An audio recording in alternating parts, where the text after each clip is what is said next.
ದಾವಣಗೆರೆ ಜಿಲ್ಲೆಯ ನ್ಯಾಮತಿ ತಾಲೂಕಿನ ಚೀಲೂರು ಗ್ರಾಮದ ಹನುಮಂತಪ್ಪ ಹಾಗೂ ಅಕ್ಷತಾ ದಂಪತಿಗಳ 1.5 ವರ್ಷದ ಮಗು ಕುಶಾಂತ್ ಲಿವರ್ ಸಂಬಂಧಿ ಕಾಯಿಲೆಯಿಂದ ಬಳಲುತ್ತಿದ್ದು ಮಗುವಿನ ಚಿಕಿತ್ಸೆಗೆ ದಾನಿಗಳು ನೆರವು ನೀಡುವಂತೆ ಮಗುವಿನ ಸಂಬಂಧಿ ಸೊಲ್ಟೂರು ಹನುಮಂತಪ್ಪ ಮನವಿ ಮಾಡಿದರು. ಸುದ್ದಿಗೋಷ್ಠಿಯಲ್ಲಿ ಮಾತನಾಡಿದ ಅವರು, ಕುಶಾಂತ್ ಅವರ ತಂದೆ ತಾಯಿ ಕೂಲಿ ಕೆಲಸ ಮಾಡಿ ಜೀವನ ಮಾಡುತ್ತಿದ್ದು ಮಗುವಿನ ಚಿಕಿತ್ಸೆಗೆ ಹಾಗೂ ಲಿವರ್ ಜೋಡಣೆಗೆ ಲಕ್ಷಾಂತರ ರೂಪಾಯಿ ಹಣ ಬೇಕಾಗಿದ್ದು ದಾನಿಗಳು ನೆರವು ನೀಡುವುದರ ಜೊತೆಗೆ ಆರೋಗ್ಯ ಸಚಿವರು ಇತ್ತ ಗಮನ ಹರಿಸಿ ಮಗುವಿನ ಚಿಕಿತ್ಸೆಗೆ ಸಹಾಯ ಮಾಡುವಂತೆ ಮನವಿ ಮಾಡಿದರು. ಸುದ್ದಿಗೋಷ್ಠಿಯಲ್ಲಿ ಸೋಮಶೇಖರ್, ಸುನಿಲ್, ಮಂಜು ತಡಸ ಸೇರಿದಂತೆ ಮತ್ತಿತರರಿದ್ದರು.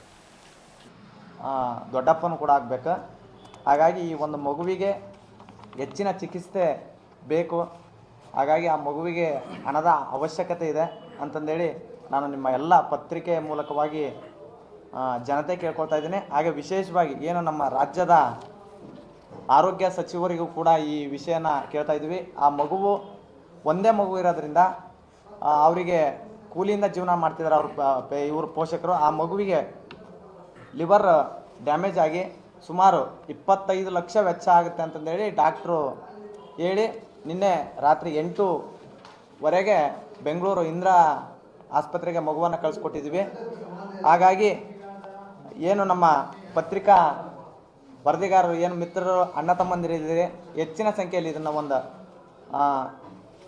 ಪತ್ರಿಕೆಯಲ್ಲಿ ಪ್ರಕಟಿಸಿ ಆ ಒಂದು ಮಗುವಿಗೆ ಹೆಲ್ಪ್ ಆಗೋ ರೀತಿಯಲ್ಲಿ ಸಹಕರಿಸ್ಬೇಕಂತಂದೇಳಿ ಈ ಮೂಲಕವಾಗಿ ಕೇಳ್ಕೊಳ್ತಾ ಇದ್ದೀನಿ. ನಿನ್ನೆ ಒಂದು ವಿಷಯ ಆಯಿತು, ಏನಂದರೆ ಈ ಮಗುವನ್ನು ಮೊನ್ನೆ ಶಿವಮೊಗ್ಗ ಮೇಘನ ಆಸ್ಪತ್ರೆಯಲ್ಲಿ ಅಡ್ಮಿಟ್ ಮಾಡ್ಕೊಂಡಿದ್ರು. ಅಲ್ಲಿಂದ ಆಗೋದಿಲ್ಲ ಅಂತಂದೇಳಿ ಮಂಗಳೂರಿನ ವೆನ್ಲಾಕ್ ಆಸ್ಪತ್ರೆ ಕಳಿಸ್ತಾರೆ. ಅಲ್ಲಿ ನಮ್ಮಲ್ಲಿ ಸೌಲಭ್ಯವಿಲ್ಲ ಅಂತಂದೇಳಿ ಆ ಮಗುವನ್ನು ಎಜೆ ಆಸ್ಪತ್ರೆಗೆ ರೆಫರ್ ಮಾಡ್ತಾರೆ. ಅವ್ರು ಸುಮಾರು ಒಂದು ವಾರ ಅಲ್ಲಿ ಇಟ್ಕೊಂಡು ನಮ್ಮಲ್ಲಿ ಕೂಡ ಲಭ್ಯವಿಲ್ಲ ಅಂತಂದೇಳಿ ಬೆಂಗಳೂರು ಆಸ್ಪತ್ರೆಗೆ ಈ ಮಗುವನ್ನು ಕಳಿಸ್ಕೊಡ್ಲಿಕ್ಕೆ ವ್ಯವಸ್ಥೆ ಮಾಡ್ತಾರೆ. ಆ ಮಗುವನ್ನು ಕರ್ಕೊಂಡು ಹೋಗ್ಲಿಕ್ಕೆ ಆ ಪೇರೆಂಟ್ಸಿಗೆ ಒಂದೇ ₹1 ಆಂಬುಲೆನ್ಸಿಗೆ ದುಡ್ಡಿಲ್ಲ.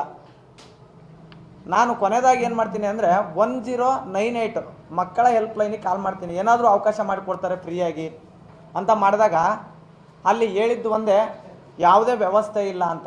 ಮತ್ತು ಸರ್ಕಾರದ ಹಣ ಇಲ್ಲಿ ಹೋಗ್ತಾ ಇದೆ ಅಂಥ ಮಗುವಿಗೆ 1.5 ವರ್ಷದ ಮಗುವಿಗೆ ಇವರು ಸಾಕಾರ ಮಾಡೋಕ್ಕಾಗ್ತಾಯಿಲ್ಲ, ಒಂದು ಆಂಬುಲೆನ್ಸ್ ಕಳ್ಸೋಕ್ಕಾಗ್ತಾಯಿಲ್ಲ ಅಂದರೆ ಯಾವ ರೀತಿ ನಡೀತಾ ಇದೆ ಅಂತಂದೇಳಿ ನಿಜವಾಗ್ಲೂ ಭಾಳ ಬೇಜಾರಾಯಿತು. ಕೋಟಿಗಟ್ಟಲೆ ದುಡ್ಡಿದೆ ಅಂತ ಹೇಳ್ತಕ್ಕಂಥ ಸರ್ಕಾರ ಇವತ್ತು ಈ 1.5 ವರ್ಷದ ಮಗುವಿಗೆ ಒಂದು 10,000 to 12,000 ರೂಪಾಯಿ ಒಂದು ಆಂಬುಲೆನ್ಸ್ ವ್ಯವಸ್ಥೆ ಆಗ್ತಾಯಿಲ್ಲ ಅಂದರೆ, ಹಾಗಾಗಿ ಲಾಸ್ಟಿಗೆ ನಾವೇ 28,000 ರೂಪಾಯಿ ದುಡ್ಡನ್ನು ಈ ಮಗುವನ್ನು ಶಿಫ್ಟ್ ಮಾಡಲಿಕ್ಕೆ ಕೇಳಿದರು. ಲಾಸ್ಟಿಗೆ ಮತ್ತೆ ಸರ್ಕಾರಕ್ಕೆ ನಾವು ಮನವಿ ಮಾಡ್ಕೊಂಡಾಗ 10,800 ರೂಪಾಯಿ ಸರ್ಕಾರದ ವ್ಯಾನಿಗೆ ಕಟ್ಟಿ, ಡೀಸೆಲ್ ಚಾರ್ಜನ್ನು ಕಟ್ಟಿ ಬೆಂಗಳೂರಿಗೆ ಶಿಫ್ಟ್ ಮಾಡ್ತಕ್ಕಂಥ ಪರಿಸ್ಥಿತಿ ಆಗಿದೆ. ಹಾಗಾಗಿ ನಾನು ಈ ಆರೋಗ್ಯ ಸಚಿವರು ತಕ್ಷಣ ಇದನ್ನು ನೋಡಿ ಅಂಥ ಒಂದು ಮಕ್ಕಳಿಗೆ ಸಹಕರಿಸ್ಬೇಕಂತಂದೇಳಿ ನಾವು ಮನವಿ ಮಾಡ್ಕೊಳ್ತಿದ್ವಿ. ಹಾಗೆ ವಿಶೇಷವಾಗಿ ಎಲ್ಲ ಏನು ಸಾರ್ವಜನಿಕ ಬಂಧುಗಳು ಅವ್ರ ಕೈಲಿ ಆದಂಥ ಸಹಕಾರನ ಮಾಡಿ ಈ ಮಗುವಿನ ಜೀವವನ್ನು ಉಳಿಸ್ಕೊಡ್ಬೇಕಂತಂದೇಳಿ ನಿಮ್ಮ ಎಲ್ಲ ಪತ್ರಿಕಾ ಮಾಧ್ಯಮ